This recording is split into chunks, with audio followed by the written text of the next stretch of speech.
Hello, in this video we're going to talk about evaluating piecewise functions. There are some definite common mistakes that can happen when doing this, so we'll definitely highlight those as we go along. So let's start out with just a discussion on the parts of a piecewise function. The big things I want to highlight here is that the first column in our piecewise function is the formulas. And then the second column are the intervals, right?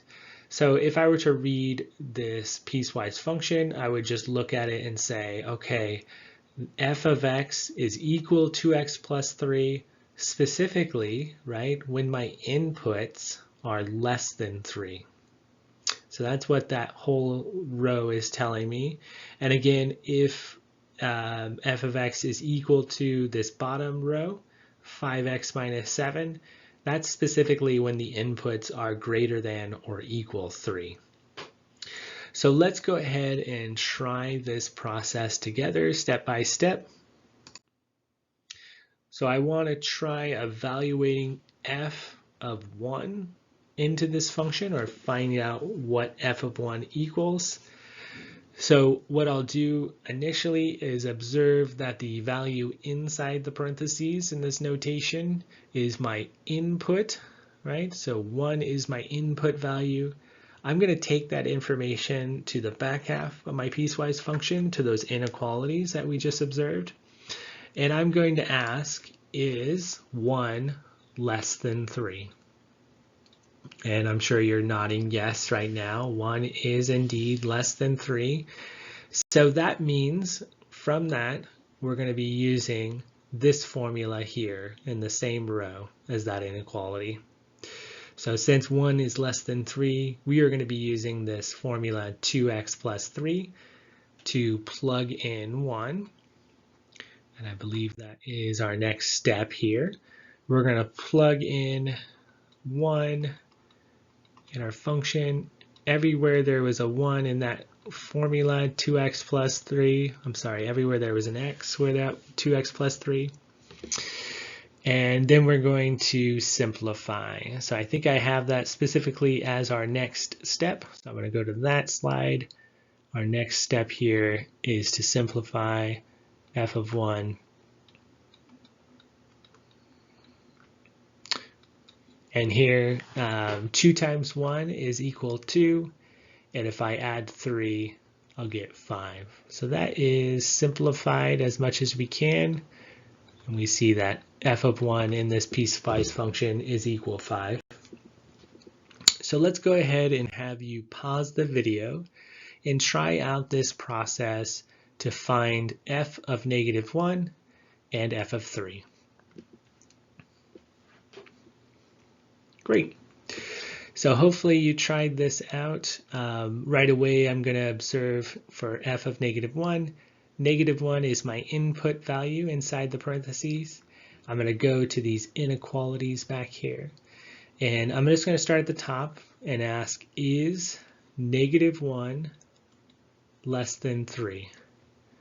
And again, I'm sure we're all nodding. Yes, negative 1 is less than 3. So I'm going to use the corresponding formula in that row of 2x plus 3. And let's go ahead and plug in negative 1 wherever there was an x in that formula. And then simplify. So 2 times negative 1 is equal negative 2. And if I add 3 to negative 2, I get positive 1. Okay, so let's try finding the value of f of 3.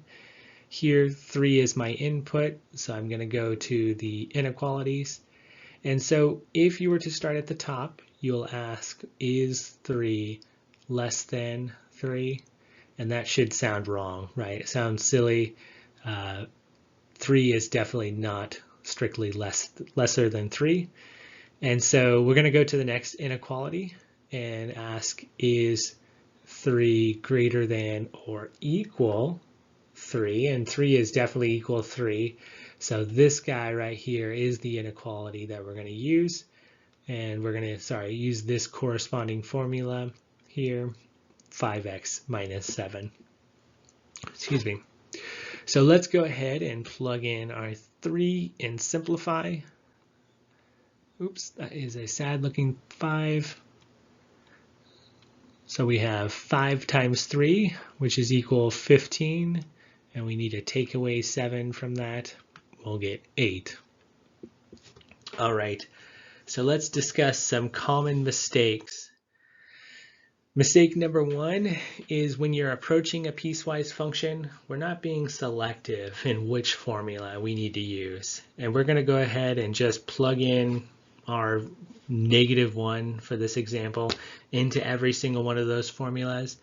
And then it's going to be hard because which one was the correct answer, right? We're going to have multiple answers. So, excuse me. The important thing to do here to avoid this is exactly what we were doing, right? We asked the hard questions like, is -1 less than 3, right? It might sound silly, but it's a good way for us to verify that we're on the right track and use the right corresponding formula. So that's how we would avoid that first common mistake. The next common mistake that I see is that we're just in general using the wrong formula. Maybe we're being selective, but we're using the wrong formula. And that can often happen when we find ourselves asking, say, we see the inequality, remember when x was supposed to be less than 3, and we plugged in 3, right? And it might have seemed silly to ask and clarify and think about, is 3 less than 3? But I feel like, especially in this scenario, since that 3 is the boundary value, it was easy for us to kind of almost make that mistake, right? And use that top formula, when indeed 3 is actually greater than or equal 3, and that was the correct one. So that was potential mistake, is when those values are at the boundary. So just maybe be more observant of that as you're going through. Okay, so let's go ahead and have you pause the video and try to find the value of f of -3, f of 0, and f of 1. Great, so I hope you had a chance to try these out on your own. Let's go ahead and talk about f of -3 first. -3 is my input on the inside of the parentheses, and so I'm going to go to the back half of my piecewise function and just start at the top for these inequalities, right? And let's go ahead and write it out. Is -3 less than -2? And if you don't worry about it, if you by chance are questioning that, number lines can help. I know it seems silly, but -2 is 2 units to the left of 0. -3 is 3 units to the left of 0. So indeed, this is true, right? I'm sure you caught that, but just to check. So we're going to use the corresponding formula here, right? -3 is less than -2. I'm going to use this formula here, x squared plus 2x minus 5, plugging in -3. Everywhere there's an x. A word of caution, when plugging in negative values, especially when we're squaring those negative values, I would say best practices is to use parentheses, especially if by chance you go to use a calculator to simplify this. Your calculator might, if you accidentally just punch in -3 squared, your calculator will tell you that's equal -9. We, of course, know that if I were to square -3, that's representative of -3 times -3, which is positive, right? Okay, so let's go ahead and simplify this. We had our 9 from squaring -3. 2 times -3 is equal -6. Don't forget to take away the 5. All right, so 9 minus 6 is equal to a +3. And if I take away 5 from a +3, I'm going to be left with a -2. So hopefully you've checked my math and I've done that correctly. All right, so the next one here, we're going to try plugging in 0 into our function. 0 is our input, it's inside the parentheses. So I'm going to go all the way around here to my inequalities on the back half of my piecewise function and start asking the tough questions like, is 0 less than -2? And we see on our number line especially that's not true, right? Okay, so I'm going to go down to the next inequality and see, well, 0 is definitely greater than or equal -2. And indeed 0 is less than 1, right? So I'm going to use this corresponding formula to plug in 0 everywhere there was an x. So 3 times 0 plus 4. Here we know that anything times 0 is equal 0. And if I add 4 to that, I'll be at +4. All right, so the last one we'll try together is plugging in 1 as my input inside the parentheses there. Again, we're going to go to the back half here and ask, and you might be able to skip over this step, but 1, is it less than -2? No, right? 1 is definitely not less than -2. 1, however, is greater than or equal -2 for this next inequality, but 1 is not less than 1, right? All right, so we're down to the last one. Hopefully this works, right?